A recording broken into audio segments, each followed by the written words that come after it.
GPT 5.1 Hi. Every kid has one moment each day that quietly decides what kind of person they're becoming. Most of the time, we don't even notice it until it's already passed.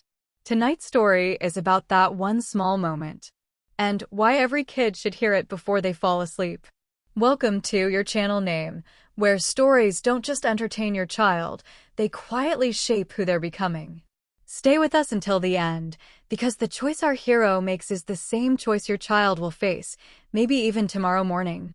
Let's step into a small town, where the streetlights glow like fireflies and bedroom windows shine like tiny stars. In one of those rooms, a 9-year-old girl named Maya was wide awake, even though it was almost bedtime. Her favorite blue backpack lay open on the floor, and her notebook was covered in doodles of spotlights, microphones, and big shining trophies. "Grandma, do you think I can win the talent show tomorrow?" Maya asked, chewing on the end of her pencil. Her grandmother, who was folding warm laundry at the edge of the bed, looked up with a soft smile. "I think," Grandma said, "that what you do off the stage matters just as much as what you do on it." Maya frowned a little.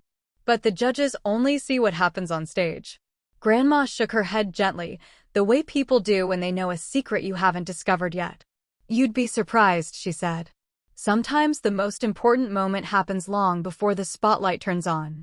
That night, after the lamp clicked off and the house grew quiet, those words floated around Maya's mind like slow, glowing fireflies.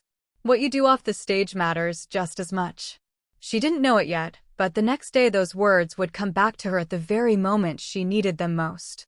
The next morning, the school hall buzzed with excitement. Colorful posters for the spring talent show hung on the walls, and kids raced past each other carrying instruments, costumes, and nervous me. But the truth was, Maya didn't feel brave at all. On stage, bravery looked shiny like lights, applause, and the last long high note. But here, in the bright, ordinary lunchtime noise, bravery felt awkward. It looked like walking up to someone who might say no. It sounded like sharing something you cared about and risking that it might change. She pushed her tray away and glanced across the cafeteria. Layla was sitting at the far table, the one near the windows, picking at a sandwich and pretending to read a book. There was an empty space on either side of her, like invisible walls no one wanted to cross. "You could go sit with her," a small voice whispered. "Just ask." Just once. Maya swallowed.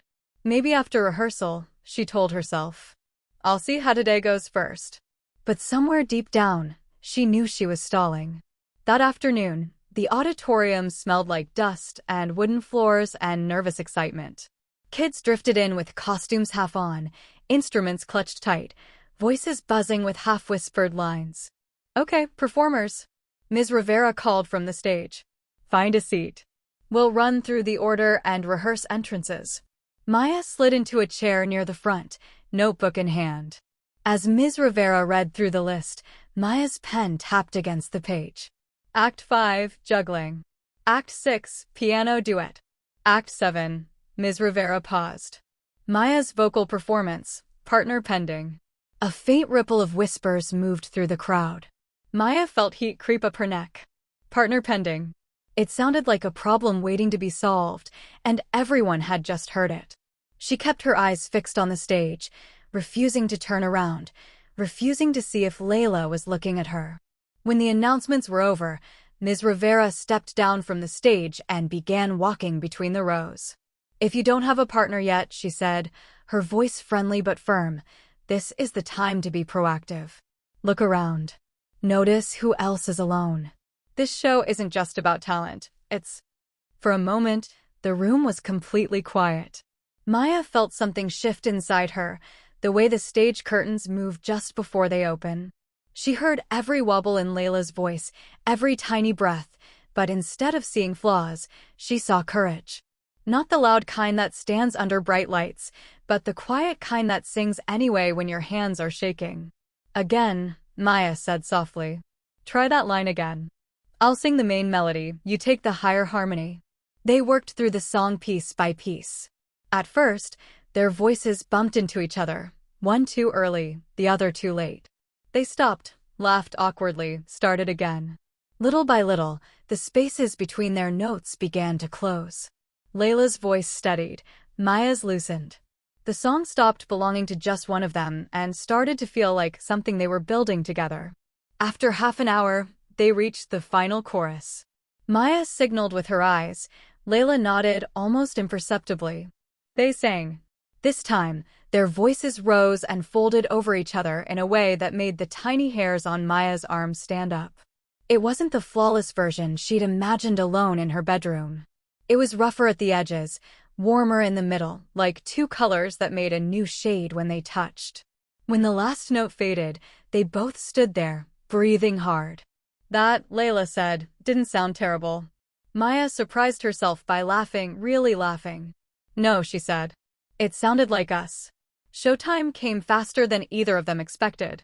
Backstage, kids in costumes whispered and fidgeted, peeking through the heavy curtain at the packed auditorium. Parents waved from the dark, their phone cameras already glowing. Maya clutched the microphone in both hands. Her heart pounded, but the fear felt different now, less like a cliff edge, more like a doorway. Layla stood beside her, smoothing the hem of her shirt again and again. What if I mess up? Layla whispered. What if I forget the harmon?